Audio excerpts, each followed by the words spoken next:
ہر پل خبریں آ جاتی ہیں, اتنے مر گئے اتنے بچ گئے, نسخوں کی بارش ہوتی ہے, باہر آنا جانا روکو, اتنے فٹ کا فاصلہ رکھو. پپو بیٹھا سوچ رہا ہے, میرا گھر 9 فٹ چوڑا ہے اور 18 فٹ لمبا ہے. اماں بابا دادا دادی ہم ساتوں اور چاچا چاچی ہم سب مل کر اس میں ہی رہتے ہیں. آنا جانا کیسے روکیں, کیسے سب میں فاصلہ رکھیں؟ پپو بیٹھا سوچ رہا ہے.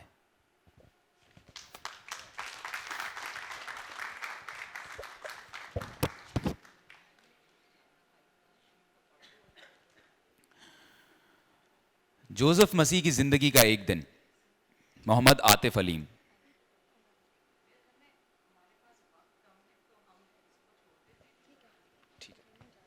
بہت اچھی ہے, اور آپ کو ایک ہم چھوٹا سا ایک یہ صرف وہ شروع کا پڑھ کے سنا دوں. حالیہ عالمی وبائی شٹ ڈاؤن کے دوران اچانک ایک نغمہ بڑے پیمانے پر سنا جانے لگا ہے جس کے بول ہیں شہر خالی جادہ خالی. دراصل یہ نظم کلام کوئی 1.5-2 عشرے پہلے افغان شاعر اور گلوکار امیر جان صبوری نے لکھا اور گایا تھا, لیکن حال ہی میں مقبول ورژن ریمکس نوجوان تاجک گلوکارہ نگارہ خالوہ نے گایا. یہ گیت فنی اعتبار سے زیادہ اہم نہیں لگتا, لیکن موجودہ حالات کے ساتھ اس کی مطابقت اتنی حقیقی ہے کہ یہ سننے والے کے دل پر اثر کرتا ہے, اور ہم ابھی آپ کے لیے یہ پیش کرتے ہیں.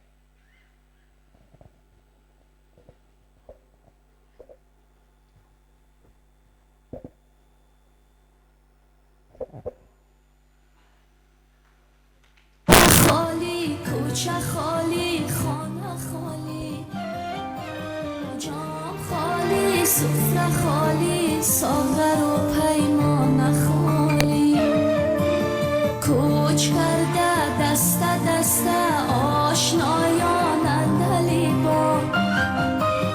با خالی باغچه خالی شاخه خالی نان خالی وای از دنیا که یار از یار مترسه غنچه های تشنه از گلزار مترسه عاشق از آوازه دیدار مترسه پنجه‌ای خمیازگران از دار مترسه شهسوار از جاده‌ای هموار مترسه این طبیب از دیدنی بیمار مترسه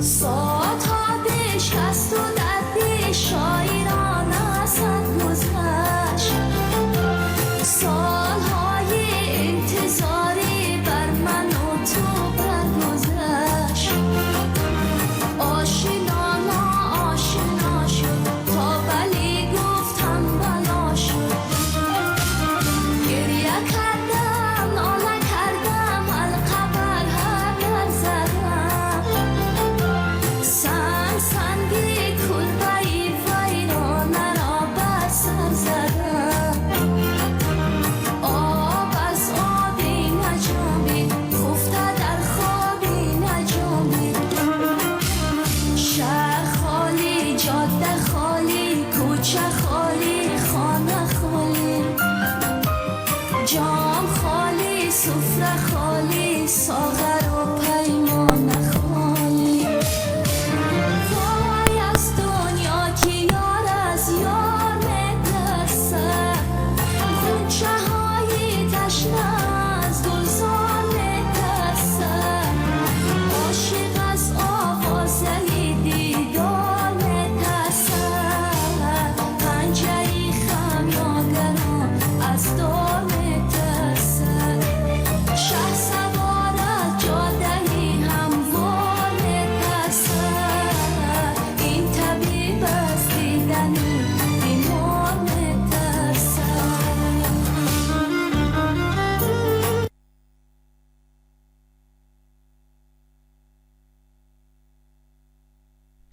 ہمارے پاس ابھی 10 منٹ ہیں اور اس لیے ہم جوزف مسیح کی کہانی سے ایک چھوٹا سا ٹکڑا پیش کر سکتے ہیں.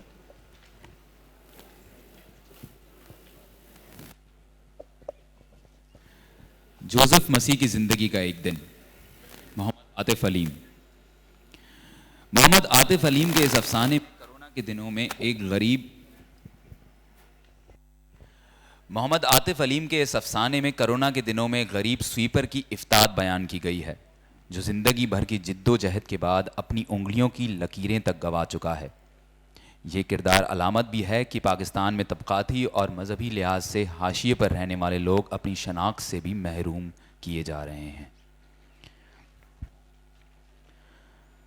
جب تک اس کی باری آتی سائے دراز ہو چکے تھے. عمارت کے داخلی دروازے پر اس کے بھی ہاتھوں پر وائرس کش محلول ملا گیا اور پھر ایک میز کے گرد جمع چند ماسک چڑھائے اہلکاروں میں سے ایک نے رجسٹر کے خانے پر بال پوائنٹ کی نوک رکھی. نام؟ جوزف جی. جوزف اقبال مسیح. والدیت؟ بوٹا مسیح. شناختی کارڈ؟ جوزف نے جیب سے شناختی کارڈ نکال کر میز پر رکھ دیا. اہلکار نے شناختی کارڈ لے کر الٹ پلٹ کر دیکھا اور رجسٹر پر کچھ درج کر کے بائیو میٹرک مشین اس کی طرف بڑھا دی. اس نے ہدایت کے مطابق مشین کی ننھی سی اسکرین پر دایاں انگوٹھا رکھ کر دبایا اور پھر انگشت شہادت کے ساتھ یہی عمل کیا. اہلکار مطمئن نہ ہوا تو اس نے دوبارہ اسے انگوٹھا رکھنے کا کہا. اس بار اس نے دیر تک اسکرین پر انگوٹھے کو چپکائے رکھا. اہلکار کے عدم اطمینان پر یہی عمل تیسری بار بھی دہرایا گیا مگر نتیجہ وہی پہلے جیسا. سر جی کوئی مسئلہ ہے کیا؟ بزرگوں آپ کو امداد نہیں مل سکتی. جوزف نے بے یقینی سے اسے دیکھا تو اس نے وضاحت کی کہ اس کی انگلیوں کے نشان مٹ چکے ہیں. جب تک مشین اس کے زندہ ہونے کی تصدیق نہ کر دے اس وقت تک اسے زندہ تصور نہیں کیا جا سکتا. وہ ہونک سا کچھ دیر اپنے ہاتھوں کو اور اہلکاروں کے چہروں کو دیکھتا رہا. اس نے کبھی سوچا بھی نہ تھا کہ اس کے عین سامنے اس کے ہونے سے انکار کر دیا جائے گا.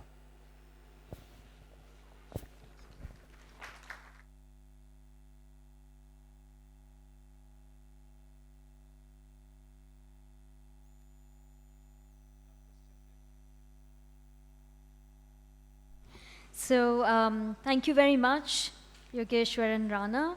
And now we're opening the floor for questions. We have a short window. So, is there any question from the audience that we can take?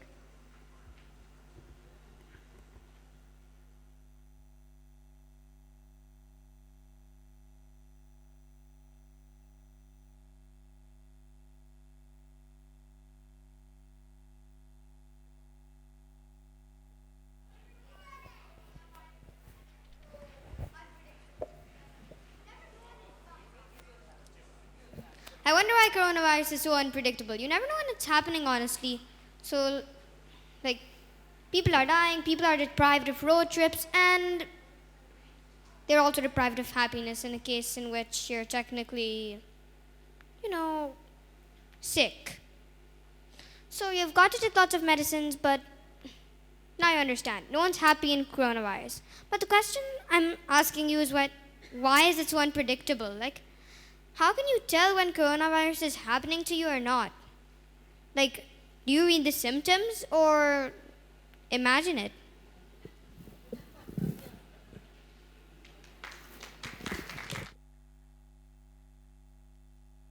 So this was basically an expression or maybe a soliloquy, but not a question, but we can appreciate him for this.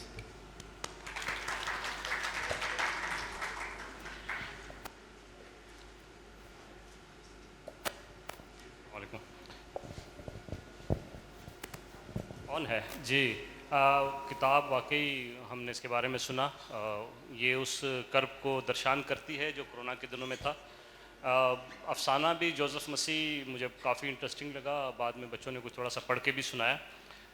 مجھے ایک تھوڑی سی چیز پر حیرت ہوئی. شاید آپ کے ہاں جس صاحب کا افسانہ ہے ان کے ہاں شاید ایسا ماحول نہیں ہوگا. میں سرکاری کچھ محکمے سے بھی تعلق رکھتا ہوں.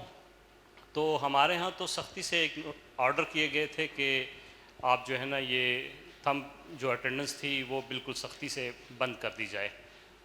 تو میرے خیال میں تو شاید ایسا ہی تمام ہاسپٹلس میں اور ہر جگہ تھا, کیونکہ وہ ایسی چیز یوز کرنا کہ منع کر دیا گیا تھا جس پہ ہر آدمی آ کر اپنا تھم امپریشن لگائے.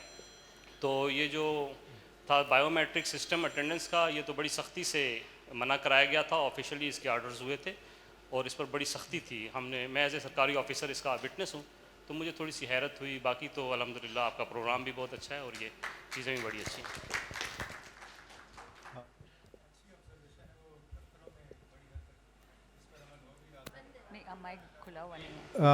ہاں جی, اپنی آبزرویشن آپ کی درست ہے کہ دفتروں میں بڑی حد تک اس پر عمل درآمد ہو بھی رہا تھا کہ بایو میٹرک نہیں ہو رہا تھا, لیکن کہانی ہم امیجنری بھی کر سکتے ہیں. بہرحال اس میں جو بیسک ہے وہ اس کی پلائٹ کو منظر عام پہ لانا تھا جو لوگ حاشیے پہ رہ رہے ہیں. تو بہرحال غلطی آپ نے درست نوٹ کی.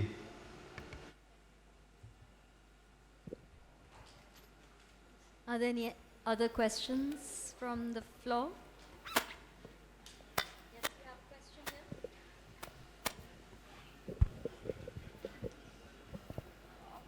Assalamu alaikum. My question is that while this book is on a pandemic situation, it also refers to a future. So my question is that whether it discusses utopia or dystopian world. Whether it discusses dystopia or utopia, جو یا آپ جو concept of utopia اور ڈسٹوپیا ہے, I don't think that this book is trying to deal with those kind of notions. It's just was dealing with the reality of what was there at that present time. You know, it is not creating any utopian notions, or it's not creating a dystopia either, because the situation that existed was surreal, was also not real. It was a situation that we were dealing with, which was, so I don't think that this book is just representing reality, just representing how artists, writers, poets feel about what they see. Thank you very much, and we need to conclude our session.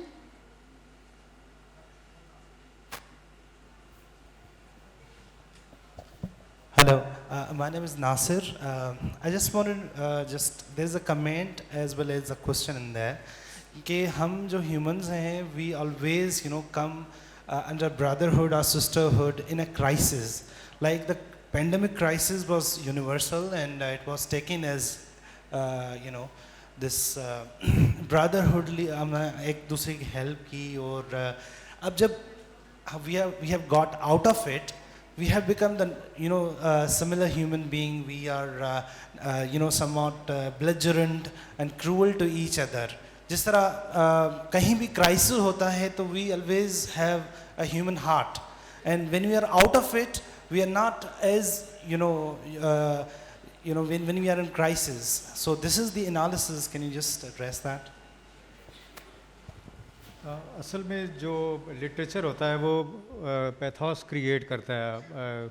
اس کا تعلق اس سے نہیں ہے کہ ہم کوئی utopian یا ڈسٹوپین fiction سے وہ پیتھوس کریٹ کریں. وہ عام جو جنرل سچویشن ہوتی ہے زندگی کی, دنیا کی, اس میں بھی ادب جو ہے وہ دوسرے انسانوں کے کرداروں کی مدد سے, کرداروں کے محسوسات سمجھنے میں آپ کو مدد ملتی ہے, تو آپ دوسرے انسانوں کے محسوسات بھی سمجھ سکتے ہیں. تو اس طرح انسان قریب آ سکتا ہے. یہ ایک انتھولوجی اس کے لیے کافی نہیں ہے وہ جو آپ بات کر رہے ہیں. اس کے لیے ضرورت ہے انسانوں کے مطالعے کی, جو فکشن فراہم کرتا ہے, شاعری فراہم کرتی ہے, نان فکشن, ادب کے دوسرے طریقے ہیں, مصوری ہے, باقی ساری چیزیں. تو اس کی طرف یہ ایک سمت نمائی ہی ہے. اور ایونچولی تو آپ کو زیادہ سے زیادہ اگر انسانوں کے محسوسات کو فیل کرنا ہے, ایک دوسرے کے قریب جانا ہے, تو آپ کو ادبیات کا مطالعہ کرنا ہوگا. اور دوسرے جو ہمارے درمیان جو طبقاتی جو کلاس ڈویژنس ہیں اور جو اکنامک کلاس سوشل ڈویژنس ہیں, وہ تو کوئی کرائسس وہ جو ہے اس کو اور زیادہ اجاگر کر دیتا ہے. It brings it, so did corona. So yeah. بہت شکریہ کاشف رضا اور نائلہ محمود اس دلچسپ گفتگو کے لیے اور اس کتاب کی رونمائی کے لیے. آپ سب کا بہت شکریہ.